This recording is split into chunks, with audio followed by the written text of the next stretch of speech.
పిల్లలు చాలామంది బయటలో పిల్లలు ఆడుకుంటారు చేసుకుంటారు, కానీ మన పిల్లలు మాత్రం నెల రోజులు కష్టపడ్డారు. నేను చూస్తున్నాను కదా, ఎలాగరా చెమటలు ఎల్లకారే గూగుల్కి ఎలకారే చెప్పండి. కాళ్ళు నొప్పులు, చెమటలు కారి అందరూ ఏమో ఆడుకుంటున్నారు, ఏసీలో పడుకుంటున్నారు, చక్కగా హ్యాపీగా ఉన్నారు. మనమేంటమ్మా మనకేటమ్మా పుస్తకాలతో బాధలు అని అనుకోకుండా వచ్చారు నెల రోజులు కష్టపడి. నిజంగా హ్యాట్స్ ఆఫ్. ఇలాంటి పిల్లలు అంటే ఎడ్యుకేషన్లో ఉన్నారు మీరు. సో మీరు ఎడ్యుకేషన్ ఉంటే సరిపోదు, అంటే ఉన్నారు మీరు, ఒక స్టెప్ వచ్చినట్టే. నెక్స్ట్ స్టెప్ ఏంటంటే ఫోకస్ చేయాలి, సబ్జెక్ట్ మీద ఏం చేయాలా, ఫోకస్ ఫోకస్ ఫోకస్. ఓకేనా? 10th క్లాస్ పిల్లలు మరింత అంటే ఎంత కష్టపడినా ఒక సంవత్సరమే. మా మిగతా పిల్లలు ఉన్నారు కదా, మీరు ఇప్పుడు కష్టపడితే ఫ్యూచర్లో సక్సెస్ అవుతాం. ఓకే చూసా అమ్మ, ఇది సమ్మర్ క్యాంప్ పనిచేసింది అమ్మ. ఇప్పుడు కష్టపడితే ఫ్యూచర్లో అంటే సక్సెస్ అవుతుంది. తమ్ముడు ఇంటికి వెళ్ళి అమ్మతో చెప్పు చెప్పు ఇది మాత్రం సక్సెస్ అవుతారంట. వాడు చెప్పాడు.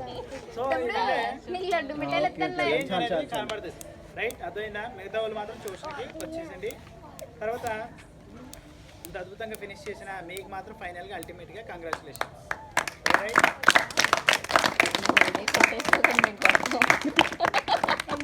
మీకేమైనా మర్చిపోయినా నేను? ఒకే ఒక రోజు, అది కూడా ఈవినింగ్ కదా, పగలు. సమ్మర్ క్యాంప్ ఏ రోజన్నా బ్రేక్ ఇచ్చామా? ఎలక్షన్ రోజు ఒక రోజు, ఆ రోజు కూడా పెట్టినట్టున్నారు. సమ్మర్ క్యాంప్ ఎలక్షన్ రోజు ఒక రోజు పెట్టాం, ఆ రోజు కూడా పెట్టినట్టే. ఇంకా లేకపోతే చిన్నపిల్లలకి పెట్టలేనట్టు, ఎందుకంటే ఆ రోజు బయట తిరిగితే గొడవలు అయిపోతాయి, అందుకే చెప్పలేను. Okay right. ఫైనల్గా ఒక రోజు తప్ప మిగతా రోజు అన్ని రోజులు సక్సెస్ఫుల్గా కంప్లీట్ చేసాం. ఓకేనా? మీరు కొంతమంది పిల్లలు టాలెంట్ ఉంది, పిల్లలందరూ వచ్చిన పిల్లలందరికీ టాలెంట్ ఉంటుంది, కానీ దాన్ని ఎంతలా వాడుకుంటే అంతలా షార్ప్ అవుతుంది. 10th క్లాస్ పిల్లలు గుర్తుపెట్టుకోండి అమ్మ. జయశ్రీ వాచ్ గెలికేసుకుంటున్నాను. ఎలాగా దొరికిందా? కొత్తదానన్నా దొరికిందా? ఇక్కడ చూడండి 10th క్లాస్ పిల్లలు కొంతమంది ఏంటది ఫోకస్ చేయాలి సబ్జెక్ట్ మీద. అర్థమైందా? ఈ 1 year బాగా కష్టపడితే డే బై డే మీకు ఇంట్రెస్ట్ పెరుగుతూనే వచ్చింది, కానీ ఒక రోజు అయినా తగ్గిపోయిందా ఎప్పుడైనా? చేతులేదండి అంటే రియల్గా చెప్పండి. ఏదో ఒకటి క్యాంప్కి వచ్చిన తర్వాత ఏదో ఒకటి నేర్చుకుని వెళ్ళారా, లేకపోతే వేస్ట్గా ఊరికి వెళ్ళిపోయారా? అంటే రోజు ఏదో ఒకటి సంథింగ్ నేర్చుకునే వెళ్తారు, అవునా? సో అంత కరెక్ట్గా రీజనబుల్గా కరెక్ట్గా వెళ్తుందంటే కేవలం మెయిన్ రీజన్ మీరే. తర్వాత సమ్మర్ క్యాంప్లో చాలామంది అంటే చిన్న చిన్న కొట్టడం అలాంటి చేస్తుంటాయి, అన్నీ కామన్ అన్న. ఎవరో దాన్ని సీరియస్గా తీసుకోవద్దు, ఎందుకంటే మనం అల్టిమేట్ గోల్ ఏంటి? మనకి ఎడ్యుకేషన్ కావాలి, అంతేనా? ఇవన్నీ ఫోటోలు ఇవన్నీ అవన్నీ కామన్, ఓకేనా? అవన్నీ సెకండరీ. ఫస్ట్ ఏంటి? ఎడ్యుకేషన్ కావాలి. అర్థమైందా? ఇప్పుడు ఒక్కొక్క మనిషి ఒక్కొక్కలా ఉంటాడు, ఓకేనా? ఒక్కొక్కరు ఒక్కొక్కలా ఉంటారు. నేను మాట్లాడుతున్నారు, అల్లరి చేస్తున్నారు, అందులో కూడా టాలెంట్ ఉంటుంది. ఏమో ఎవరి టాలెంట్ ఎక్కడ రాసుకుంటుంది ఎవరు తెలుసు. కాకపోతే మనకు అప్పటికప్పుడు ఎడ్యుకేషన్ అవ్వడానికి ఏదో, కాకపోతే చిన్న చిన్న అలా జోకులు వేసుకుంటూ అలాగా మనకి ఫైనల్గా ఏం చెప్పుకున్నాం? సబ్జెక్ట్ అయితే చెప్పుకున్నాం, అవునా? సో ఎడ్యుకేషన్లో ఒకలాగే ఇప్పుడు క్లాస్ నుంచి 2 గంటలు, మనం ఎన్ని క్లాస్ స్టార్ట్ చేస్తే 2-2.5 గంటలు అయిపోతుందా లేదా? మినిమం 2 గంటలు అయిపోతుంది. మధ్యలో జోకులు అయిపోయాయి అనుకో ఏమవుతుంది? ఫ్యూజులు ఎగిరిపోతాయి, చెవులోని చల్ల పొగలో చెప్తాయి అంటే. అవునా? అప్పుడప్పుడు కొంచెం కామెడీగా చెప్తూ ఉంటే కొంచెం కామెడీగా ఉంటుంది, అవునా? అదే ఫుల్గా వరుస పెట్టి 2 గంటలు చెప్పామనుకో ఎలా ఉంటుంది? ఇవి ఉన్నాయి కదా, కారైతే ఎర్రగా వచ్చేది లోపల నుంచి.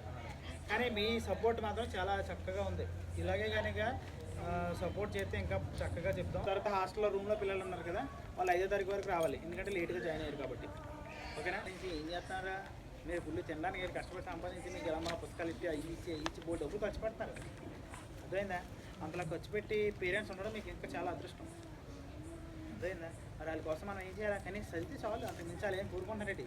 ఏదో రోడ్డుకి వెళ్ళి ఒక రోజు కూలి పని చేసి ఒక ఏదైనా తెమ్మన్నారా? నేను మీరా ప్రశాంత్ మీ డాడీ డబ్బులు ఇచ్చి రూమ్ పెట్టి పెట్టి చదవమని చెప్పారు, కాబట్టి మనం చదవాలి అంతే. ఓకేనా? మనం సక్సెస్ అవుదాం, వాళ్ళని సక్సెస్ చేద్దాం. ఎందుకంటే మన పేరెంట్స్ ఏదైనా ఎదుగుతుంది, బిల్ గేట్స్ అంబానీస్ ఏం కాదు కదా, వాళ్ళ బిజినెస్ టేక్ ఓవర్ చేయడానికి. అసలు అంటే ఏమో వేరే ఉంటుంది లెక్క.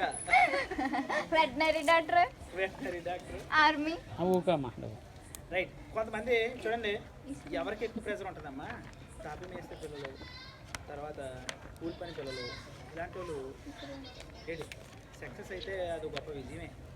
రెడీ అదే ఇద్దరు పేరెంట్స్ ఎంప్లాయీస్ అయ్యింది, లేదా ఒక పేరెంట్ ఎంప్లాయ్ అయ్యింది, వాళ్ళ పిల్లలకి కానీ సరిగ్గా చదవలేదనుకో వాళ్ళకి ఎంత అవమానం అంటే అంత అవమానం. సో అది పేక ఉందో పైన ఇది హెడ్ తీసేసినట్టు అయిపోతాం మనం. ఎందుకంటే మా ఇంత ఎంప్లాయ్ అయ్యి ఉండి ఎంత చదువుకొని ఉండి కూడా మా పిల్లలు లేదా మా పిల్లలు ఉన్న సెటిల్ చేసుకోవడం అవునా. కాబట్టి మీరు కూడా ఒళ్ళు దగ్గర పెట్టుకొని చదవాలి. ఓకేనా, క్లారిటీ వచ్చిందా? సో ప్రతి ఒక్కరు చదవండి. ఎక్కడ కూడా నెవర్ ఎవర్ గివ్ అప్ ఇవ్వద్దు.